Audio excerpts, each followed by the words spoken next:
Irmãos, no primeiro domingo do mês, é o dia da ceia, e esse ano, Deus colocou no meu coração, de todo primeiro domingo do mês, trazer uma mensagem de motivação, uma mensagem mais motivadora, porque eu estava orando pela igreja, e às vezes não, né? Quase sempre os irmãos, durante a semana, estão aí já sofrendo com trânsito, com insegurança, às vezes com um patrão que está pegando no teu pé, ou uma situação que está te deixando preocupado. E aí, de vez em quando, nós temos que pregar um sermão que motiva os irmãos. Claro que o pastor, às vezes, prega aquele sermão que alguém fala, foi um puxão de orelha. Precisa também, né? Se você, daqui uns dias nós vamos chegar lá no profeta Jeremias, Isaías, Jeremias, Lamentações, Jeremias e Ezequiel. Eu já vou adiantar para os irmãos que não é fácil de ler esses livros, vá preparado. Se você entender o contexto ali do que está acontecendo, fica mais fácil. Mas depois eu vou até pedir permissão para o Dudu, vou fazer um vídeo. Quando chegar lá em Isaías, vou fazer um vídeo explicando esse contexto, vou colocar lá no Maná para os irmãos entenderem e ler com mais paciência um pouco. Mas Jeremias é só pancada. Só pancada. É só mesmo pancada. E precisa, porque Israel estava pecando, estava errando, o povo estava indo para numa idolatria terrível. Às vezes precisa. Mas na Bíblia não é só o livro de Jeremias, tem os Salmos, o Senhor é meu pastor, nada me faltará. Então, no Novo Testamento tem muitas mensagens motivadoras. Jesus mesmo olhou para os discípulos lá e falou, não se entristeça o seu coração. Então, hoje eu quero trazer uma mensagem intitulada Não Chore, Não Chore. Esse é o título da mensagem. E o texto é Lucas capítulo 23, versículo 26 a 28. Lucas 23, 26 a 28. Não chore. Vamos orar. Senhor, fale conosco agora. Fale conosco, Pai. Nos abra o entendimento, abra o coração. Reaviva a tua igreja. Reaviva os nossos corações. Eu te peço, Pai, fale conosco, em nome de Jesus, amém.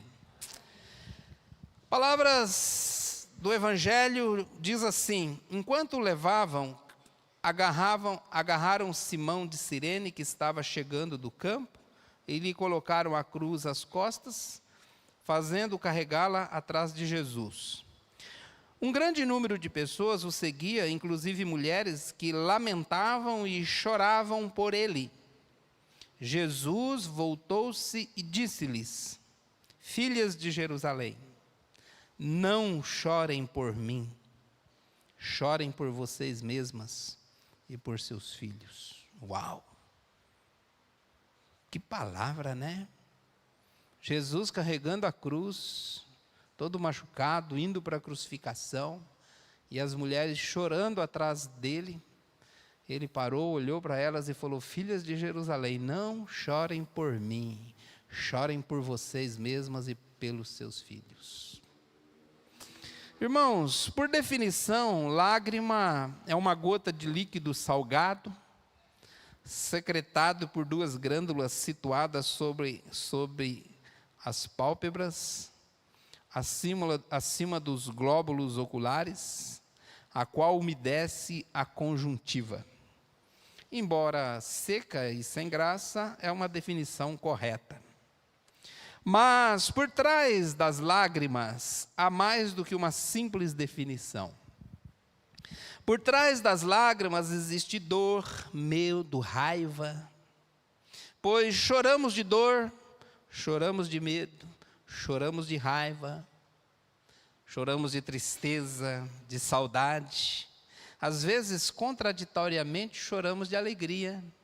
Às vezes, até choramos de tanto rir. Assim, por trás das lágrimas, há uma enorme gama de emoções. Choramos ao nascer, porque é necessário que a gente chore quando a gente nasce. E quando morremos, os outros choram por nós. Em 2 Crônicas 21:20, fala de Jeorão, um rei de Israel que era tão ruim que quando morreu o povo não chorou, ninguém chorou por ele. Mas Jeorão era uma exceção. De modo geral, quando nós se vamos, alguém chora por nós. No Rio de Janeiro, nos anos 70, havia um bandido chamado Robel. Ele aterrorizava uma região do Rio de Janeiro e um dia a polícia matou o Robel. Ele ficou estendido, o corpo dele ficou estendido bem na Avenida Brasil durante o dia todo. E naquele dia todo não apareceu ninguém para chorar pelo Robel, nem o pai, nem a mãe, nem um parente, ninguém. Mas, interessantemente, estava ao seu lado, inconsolável, um cão, o seu cão chorava por ele. Era um sujeito imprestável, mas tinha um cachorro que chorou por ele.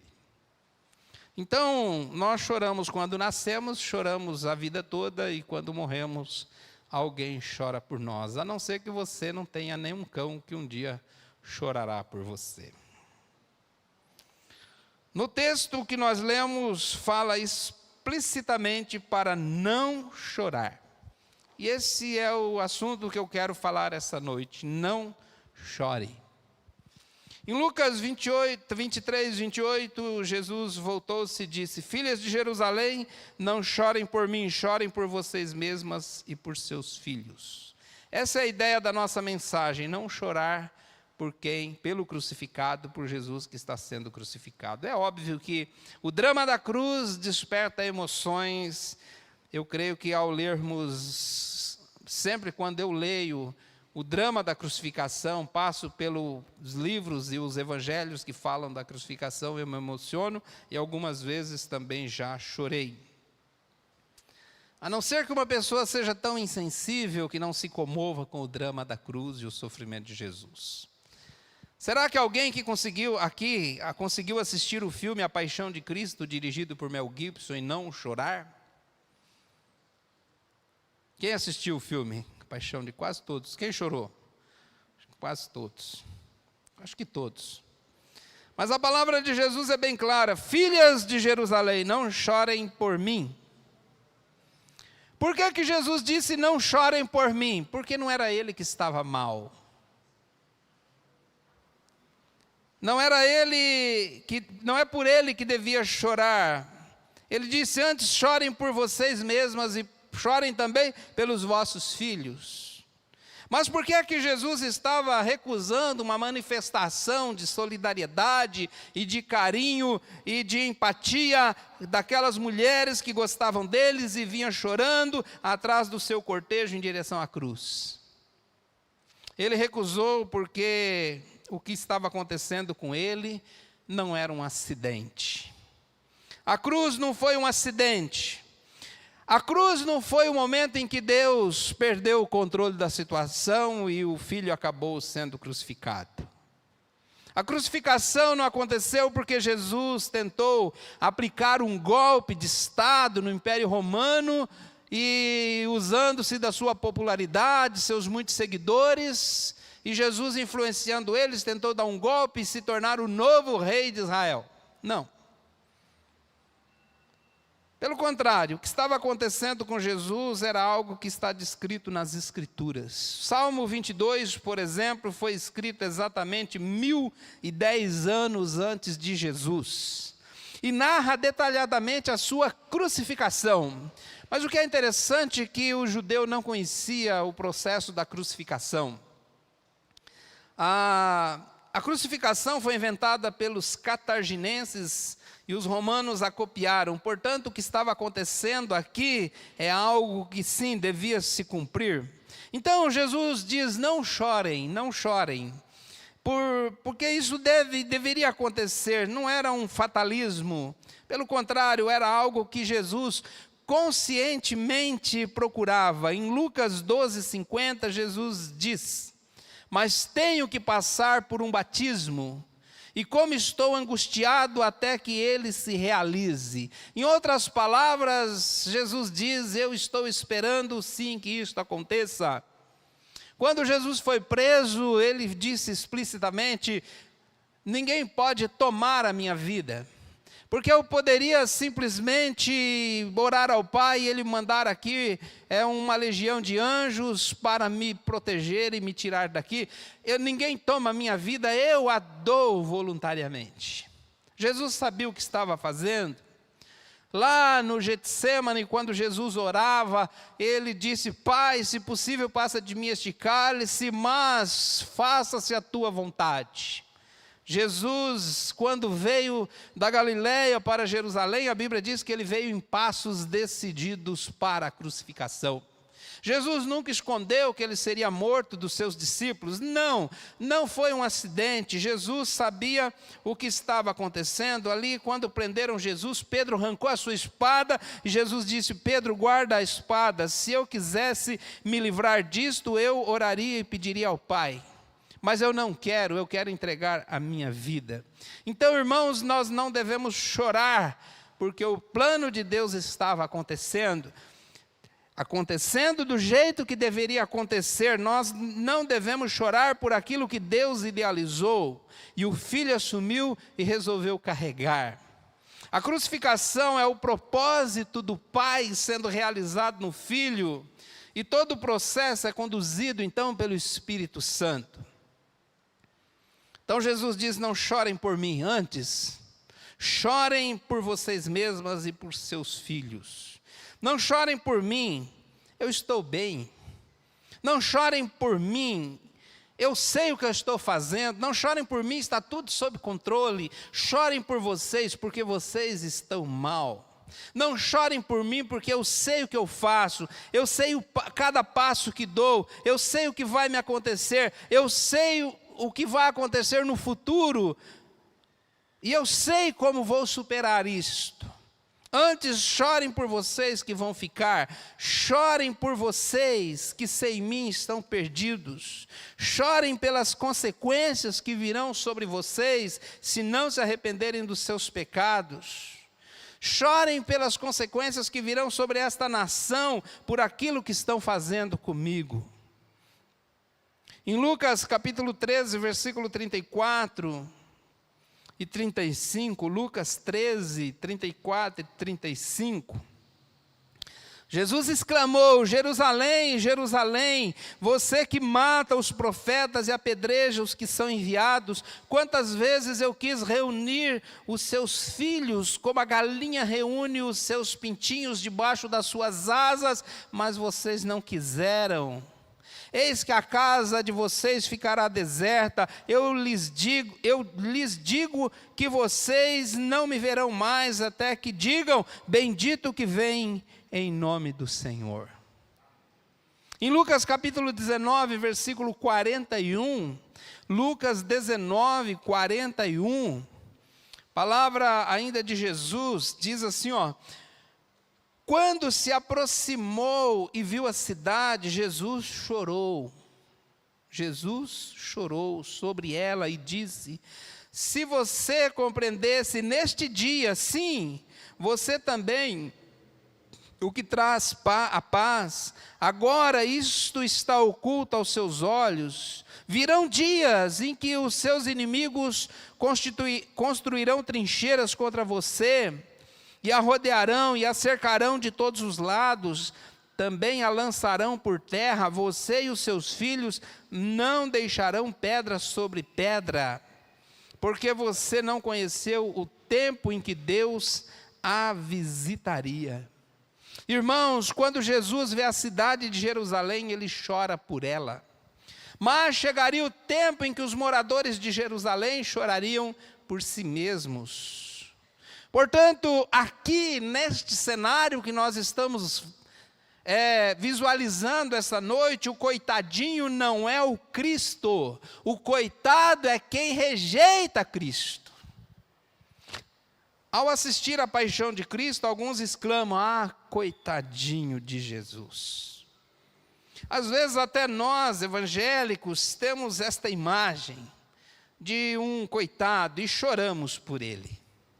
E se eu tivesse lá, talvez eu estava junto com aquelas mulheres, chorando pelo Cristo crucificado. E talvez Jesus iria virar-se, olhar bem nos meus olhos e falar: não chore por mim, miserável, chore por você mesmo, e pelos seus pecados, e pelo que vai te acontecer no futuro. Irmãos, às vezes dá até vontade de dizer às pessoas, ao ver a crucificação de Jesus, dá até vontade de dizer às pessoas: dê uma chance para Jesus, tenha pena, dê uma chance, coitadinho. Olha, mas não se enganem. É Ele quem está dando uma chance para você, ou melhor dizendo, é Ele que está dando uma oportunidade de salvação para você. Dando-lhe a oportunidade de experimentar a salvação, de arrepender dos pecados, receber o perdão de Deus e ter a vida eterna. A nossa visão, por vezes, é uma visão muito romântica de tudo isso. Olhamos para uma cena da crucificação, assistimos um filme, ouvimos um belo hino e nos condoemos por Jesus como se ele fosse um coitado. Mas o que ele diz é: não chorem por mim, chorem por vocês. Chorem por quem rejeita o Evangelho, chorem por quem rejeita o Cristo, chorem por quem não se arrependeu e morreu sem receber a salvação. Sim, por essas pessoas vocês devem chorar. Chorem por vocês e pelos seus filhos, pelos seus parentes.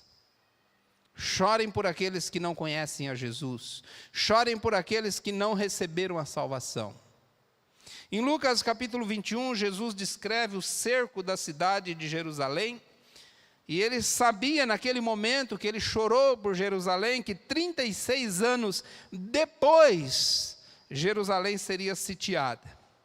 E o que aconteceria na cidade de Jerusalém seria terrível. Ele diz: não ficará pedra sobre pedra. Lucas capítulo 21, versículo 20 a 23, ele descreve a cena. Vamos ler. Lucas 21, 20. Quando virem Jerusalém rodeada de exércitos, vocês saberão que a sua devastação está próxima. Então os que estiverem na Judéia fujam para os montes, os que estiverem na cidade saiam, e os que estiverem no campo não entrem na cidade, pois estes são os dias da vingança, em cumprimento de tudo que foi escrito. Como serão terríveis aqueles dias para as grávidas e para as que estiverem amamentando. Haverá grande aflição na terra e ira contra este povo. Cairão pela espada e serão levados como prisioneiros para todas as nações. Jerusalém será pisada pelos gentios, até que o tempo deles se cumpra. Então, 36 anos depois da crucificação, a vingança do Senhor veio sobre Jerusalém. Marechal Tito do Império Romano invadiu Jerusalém. E a matança foi tão grande: salve-se quem puder. Ai das que estiverem grávidas, ai das que estiverem com um bebê de colo, porque ninguém vai lhe ajudar, não vai dar tempo. Fujam para as montanhas, tentem, salve-se quem puder. E nós temos um relato de um historiador da época chamado Flávio Joséfos, que disse que a cidade foi completamente destruída, seus moradores foram mortos. E a Jerusalém que existe hoje foi construída sobre as ruínas daquela antiga Jerusalém. A expressão Jerusalém será pisada pelos gentios, até que o tempo deles se cumpram, isso quer dizer, durou até o ano de 1967, quando Israel voltou a ser um Estado. Até 50 anos, 67, 50 quase 60, 58 anos, né? Atrás, Jerusalém ainda era uma cidade dominada pelos gentios. Mais de 1900 anos sendo pisada por estrangeiros.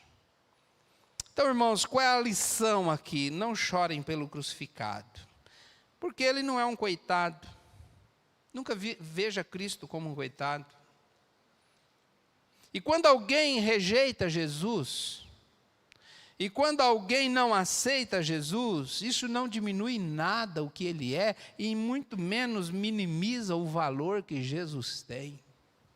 Pelo contrário, quem rejeita está, de acordo com Romanos capítulo 2, chamando para si o juízo de Deus, entesourando para si o juízo de Deus. Esta ação de Deus é severa contra quem rejeita Jesus. Então não chore por ele, chore por quem o rejeita. Enquanto nós estamos lá chorando porque estamos assistindo um filme de Jesus crucificado e com pena do que ele sofreu, tem alguém que está indo para o inferno, é por esse que nós deveríamos chorar. Quem está entendendo?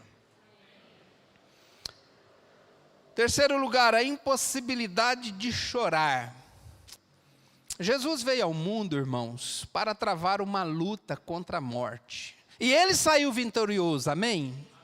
E por isso ele nos deu esta promessa, Apocalipse capítulo 21, versículo 3 e 4, onde fala da impossibilidade de chorar. Apocalipse 21, 3 e 4 diz: ouvi uma forte voz que vinha do trono e dizia: agora o tabernáculo de Deus está com os homens, com os quais ele viverá.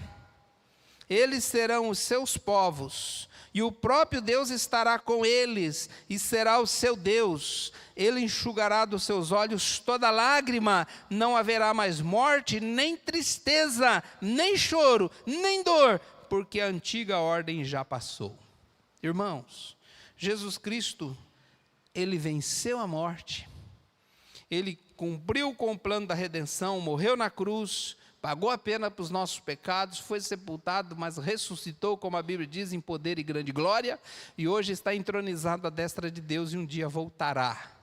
E quando ele voltar, vai se encerrar essa história, ele vai encerrar esse período da história, e ele vai inaugurar uma nova história, um novo período.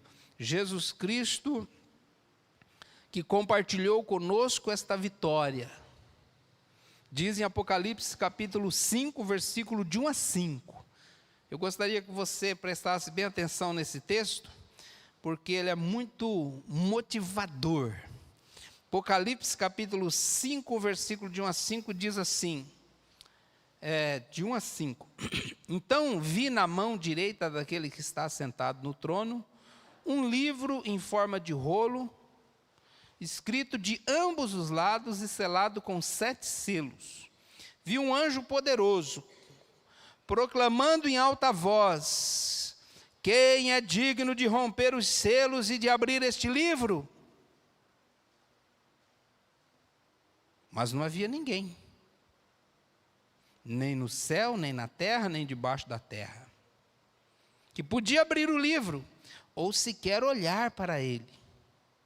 E eu chorava muito, porque não se encontrou ninguém que fosse digno de abrir e de olhar para ele.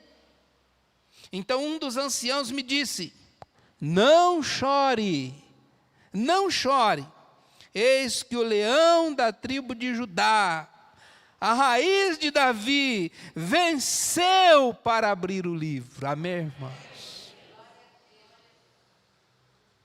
E os seus 7 selos. No ano 90 da era cristã, João, o apóstolo, foi exilado na ilha de Patmos. Essa ilha fica perto de Portugal. E nesse período, João já era o último dos apóstolos. Todos os outros já tinham morrido. O Império Romano o confina numa ilha para impedir a sua influência sobre os cristãos. Ali na ilha de Patmos, ele tem a visão do Apocalipse, a qual ele escreve, e numa dessas visões ele vê um livro. Não é um livro qualquer, o livro está escrito dos 2 lados, lembrando que era um pergaminho que era enrolado, é diferente dos livros de hoje.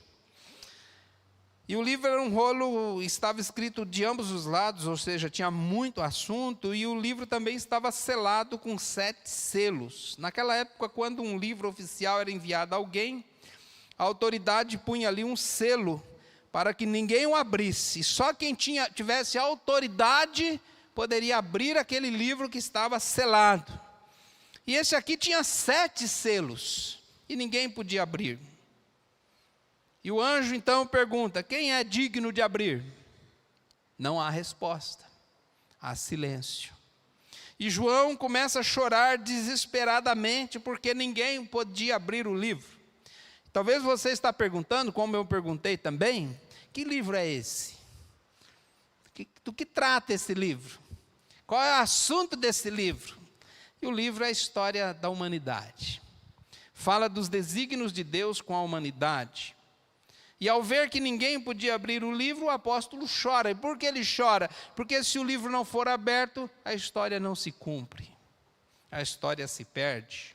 E um dos anciãos me disse: não chore, eis que o leão da tribo de Judá, a raiz de Davi, venceu para abrir o livro e os 7 selos. E agora o semblante não é mais de um cordeiro. Ele não é um coitadinho. O cordeiro virou um leão. Amém, irmãos? Virou um leão. E a Bíblia é clara em dizer que ele toma o livro. Ou seja, a história do mundo está nas mãos do Senhor Jesus. A sua vida, a sua história, o seu destino, o seu futuro está nas mãos daquele que venceu, o leão da tribo de Judá. Amém, irmãos? Essa é a mensagem do Evangelho. Essa é a mensagem do Evangelho. Jesus é o Senhor da história. Qual é a mensagem do Evangelho? Jesus é o Senhor da história. A história não é uma sucessão de fatos sem sentido, de acontecimentos aleatórios. A vida não é desconexa, a vida tem sentido, a vida tem rumo, a vida tem futuro, e ela caminha para onde ela deve ir. Em Mateus capítulo 24, 35, Jesus disse: o céu e a terra passarão, mas as minhas palavras jamais passarão. Só há uma verdade que permanece para sempre: o Evangelho de Jesus. Tudo vai terminar como o Senhor Jesus disse que terminaria. O futuro é certo. Portanto, meu irmão, minha irmã, não chore. Porque Jesus disse em João 10:10, eu vim para que tenham vida e vida em abundância. Em Apocalipse 21, 3 e 4, fala da história que virá depois da história. Se você ler com atenção Apocalipse 21 e 22, você vai ver que ali é a história depois da história. Os teólogos chamam de meta-história. A história acabou. A história fechou. E Apocalipse 21 e 22 fala da história depois da história. E aqui no capítulo 21 e 22, ele descreve então a vida na eternidade. Muita coisa vai mudar. E entre elas, a promessa de que ele enxugará dos seus olhos toda lágrima. Não haverá mais morte, não haverá mais pranto, não haverá mais lamento, não haverá mais dor, não haverá mais tristeza, porque as primeiras coisas são passadas. De todas as promessas da Bíblia, e alguém disse que a Bíblia tem entre 20 a 30 mil promessas. Talvez essa seja, sem dúvida, a mais carinhosa. A mais carinhosa. Sabe, irmãos, durante a semana eu pensei bastante numa frase, enquanto esse sermão estava aqui amadurecendo no meu coração, e eu estava pensando naquela frase daquele hino que nós cantamos: uma nova história Deus tem para mim. Uma nova história Deus tem para mim. E nessa nova história não haverá mais motivos para chorar. Ninguém mais vai chorar, porque não haverá motivos para chorar. Ele enxugará dos olhos toda lágrima. Não haverá mais morte, não haverá mais pranto, não haverá mais lamento, não haverá mais dor, porque as primeiras coisas são passadas. E agora o que está sentado no trono, que é o Pai, diz: eis que faço nova todas as coisas. Amém, irmãos? Escreve, porque estas palavras são fiéis e verdadeiras. Atualmente, todos nós choramos por diversos motivos. Quem nunca chorou? Quem nunca se sentiu tão arrasado que teve vontade de morrer em algum momento da vida? Mas essas coisas aqui em Apocalipse já são passadas. E o Espírito conforta. Um dia, quando nós descobrirmos, quando nós percebermos, nós estaremos cantando ao lado de Jesus as palavras que nós cantamos esta noite. Digo, ó minha alma, cante ao seu amado, o tempo de cantar chegou. Sabe onde está escrito isso? Cantares capítulo 2, versículo 11. Veja, o inverno passou, as chuvas acabaram e já se foram, aparecem flores sobre a terra e o tempo de cantar chegou. Quando Jesus entra na nossa vida, nós podemos dizer: o tempo de cantar chegou. Porque nós não recebemos tudo que vamos ter, mas nós, pelo Espírito, já sabemos que tudo isso é verdade, e só nos resta esperar que um dia estaremos, depois da história, com Cristo na glória, e cantando este hino: o tempo de cantar chegou. E por que é que no céu não haverá lágrimas? Por que é que nós não vamos chorar? E tem um motivo para isso, sabia? Tem um motivo porque não vai ter lágrimas no céu. E está escrito claramente em Apocalipse 21, versículo 9. Eu vou ler todo esse texto. Eu até ia cortar alguns versículos, mas o Espírito Santo tocou no meu coração dizendo: leia todo o texto. Eu vou ler Apocalipse 21, 9 em diante. Diz assim, Apocalipse 21, está em Atos aí. Apocalipse 21, versículo 9. Vamos acompanhar a leitura. Diz assim: um dos 7 anjos que tinha 7 taças cheias das últimas 7 pragas aproximou-se e me disse: venham, eu lhes mostrarei a noiva, a esposa do Cordeiro. E ele me levou no espírito a um grande e alto monte e mostrou-me a cidade santa, essa é a noiva do Cordeiro, Jerusalém, que descia do céu da parte de Deus. Ela resplandecia com a glória de Deus, e o seu brilho era como de uma joia muito preciosa, como jaspe, clara como cristal. Tinha uma grande e alta muralha com 12 portas e 12 anjos junto às portas. Nas portas estava escrito o nome das 12 tribos de Israel. Havia 3 portas ao oriente, 3 ao norte, 3 ao sul e 3 ao ocidente. A muralha da cidade tinha 12 fundamentos. E nele estava o nome dos 12 apóstolos do Cordeiro. O anjo que falava comigo tinha como medida uma vara feita de ouro, para medir a cidade, suas portas e seus muros. A cidade era quadrangular, de comprimento e larguras iguais. Ele mediu a cidade com vara, tinha 2.200 quilômetros de comprimento, e a largura e a altura eram iguais ao comprimento. Ele mediu a muralha, e deu 65 metros de espessura, segundo a medida humana que o anjo estava usando. A muralha era feita de jaspe, a cidade de ouro puro, semelhante ao vidro puro. Os fundamentos dos muros das cidades eram ornamentados com toda sorte de pedras preciosas. O primeiro fundamento era ornamentado com jaspes, o segundo com safira, o terceiro com calcedônia e o quarto com esmeralda, e o quinto com sardônio, o sexto com sárdio, o sétimo com crisólito, o oitavo com berilo, o nono com topázio, o 10º com crisópraso, e o 11º com jacinto, e o 12º com ametista. As 12 portas eram 12 pérolas, cada porta feita de uma única pérola. A rua principal da cidade era de ouro puro, como vidro transparente. Versículo 22, olha só: não vi templo algum na cidade, pois o Senhor, Deus Todo-Poderoso, e o Cordeiro são o seu templo.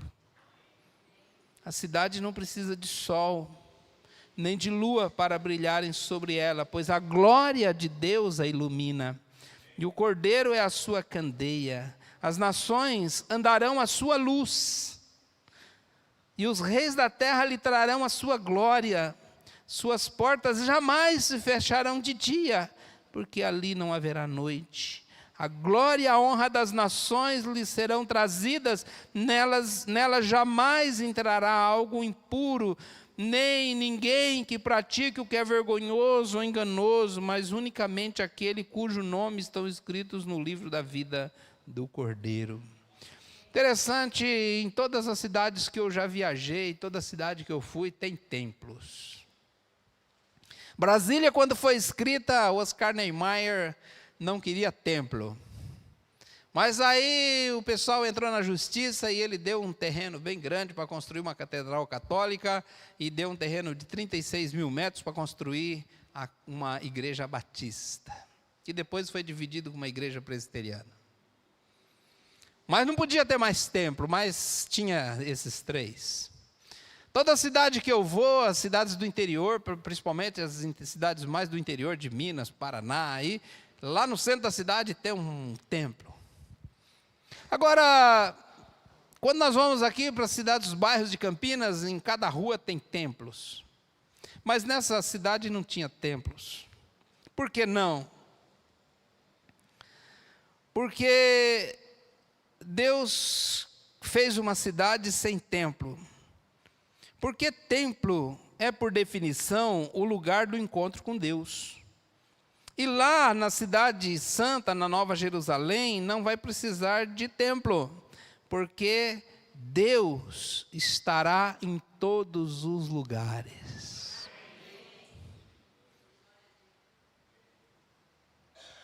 E se Deus estará em todos os lugares, a comunhão com Deus vai ser perfeita e seremos cheios, iluminados com a glória de Deus. E eu digo, quem é que vai chorar num lugar desse?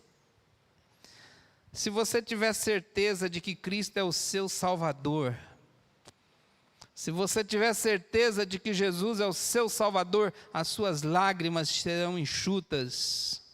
Mesmo aqui na terra, Jesus consola e enxuga as nossas lágrimas. Choraremos, mas dele enxuga as nossas lágrimas. Mas lá diz que não haverá mais lágrimas e você nunca mais chorará. Em João 11, quando Lázaro morreu, até Jesus chorou. Até Jesus chorou. E as irmãs de Lázaro choraram, os discípulos choraram, e todo mundo chorou, e Jesus se comoveu e chorou também, e foi uma choradeira. Mas aí o Senhor dos céus e da terra, o Rei dos reis, o Senhor dos senhores, aquele que reina para todo sempre, disse uma palavra e acabou com a choradeira. Sabe o que ele disse? Ele falou: Lázaro, sai para fora. E quando Lázaro saiu, a choradeira tornou-se alegria e festa. Quando Jesus, com misericórdia, olhou para a tua vida, Ele olhou para mim e disse: Tomé, sai para fora, sai da morte, vem para a vida. Olhou para o Marcos, falou: Marcos, sai para fora, vem para a vida. Olhou para Ruth, falou: Ruth, sai para fora, vem para a vida. Olhou para o Cosme, sai Cosme, para fora, vem para a vida. A tristeza acabou e a nossa vida começou uma festa aqui que vai terminar no céu e lá ninguém nunca mais vai chorar. Glória a Deus, glória a Deus, oh Senhor meu Pai. Quando Jesus chega, as lágrimas cessam. No Salmo 26 está escrito: quando o Senhor restaurou a nossa sorte, a nossa boca se encheu de risos. Eu louvo muito a Deus quando eu estou aqui nesse lugar, e o louvor começa aqui nessa igreja, porque aqui é o prenúncio do céu. Talvez hoje você esteja chorando. Talvez não estejam rolando pela sua face gotas de líquido salgado secretadas por suas glândulas que estão debaixo das suas pálpebras. Mas talvez você esteja chorando no seu coração. chorando no seu íntimo, passando por um momento difícil na vida, talvez se sentindo triste, angustiado, por algum motivo, ou por alguém, por um filho, ou por alguma situação que está atormentando a sua vida. Essas situações batem à nossa porta, mas quando o Salvador chega, Ele põe tudo em ordem, Ele seca as lágrimas do rosto e seca as lágrimas do coração. Nós não choraremos no céu porque Ele vai secar as lágrimas, não. Nós não vamos chorar no céu porque Ele curará para sempre o nosso coração. Até que um dia nós chegaremos na eternidade e ninguém mais vai chorar. Ninguém vai chorar por luto porque ninguém mais vai morrer. Ninguém mais vai chorar de tristeza porque lá não haverá tristeza. Ninguém vai chorar de dor porque não vai ter dor. Ninguém mais vai chorar porque a glória do Senhor estará em nossa vida. Essa noite eu quero convidar você. 2 convites. Primeiro, quero convidar você a não chorar. Se você estiver triste, chore. E o Espírito Santo lhe confortará. Mas eu quero te dizer que essa esperança está em seu coração. E você saberá que um dia nós não vamos chorar. Quem está lá não chora mais. Quem está aqui ainda chora. Mas um dia ninguém mais vai chorar. Mas a Bíblia diz que na eternidade haverão lágrimas. Sabia? Jesus disse em Mateus, Ele falou que aqueles que rejeitarem o Cordeiro, que não entregarem a vida para o Cordeiro, serão lançados nas trevas exteriores, e ali haverá choro e ranger de dentes. Mas, se você entregar a sua vida para Jesus, a sua vida será diferente. Ele vai colocar as coisas em ordem. Receber Jesus como Salvador não nos torna imunes aos sofrimentos desse mundo, mas você terá alguém que vai te consolar, porque afinal de contas, uma das definições do Espírito Santo é justamente que Ele é o Consolador. E quantas vezes o Espírito já não me consolou? Quantas vezes o Espírito já não me abraçou e me consolou? E consolou você também. Na eternidade você terá um Pai que porá a mão em volta dos seus ombros e não permitirá que você chore. Não chore pelo crucificado, chore por vocês mesmos, pelos seus pecados. Mas você não quer mais chorar? Quer secar as suas lágrimas para sempre? Está cansado de chorar? Entrega a sua vida a Jesus. Vamos baixar nossas cabeças e vamos orar ao Senhor. Meu Deus, meu Pai,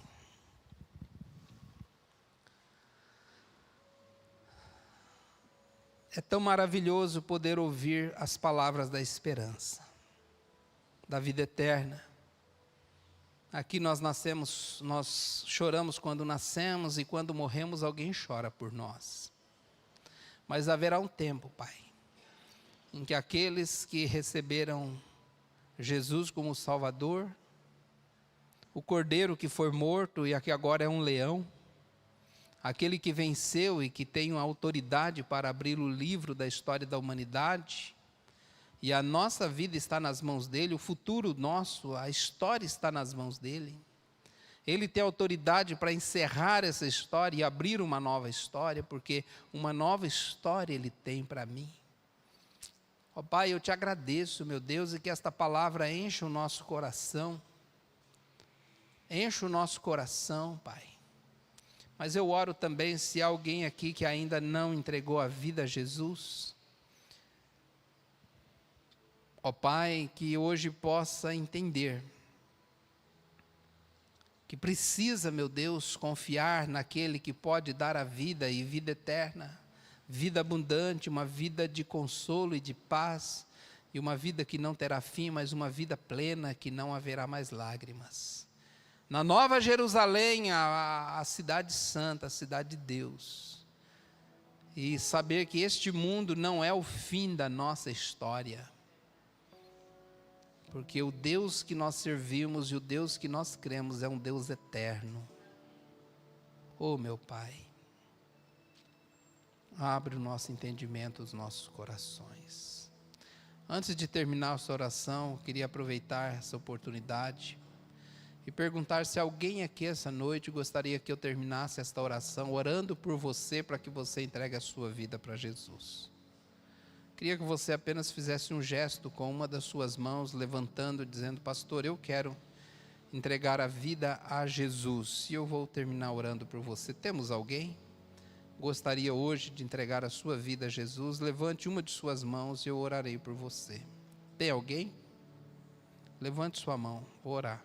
Tem alguém? Obrigado, meu Deus. Obrigado, meu Pai. Louvado seja teu nome, para todo sempre. Amém. Aplauda bem forte o nome do Senhor Jesus. Glória a Deus.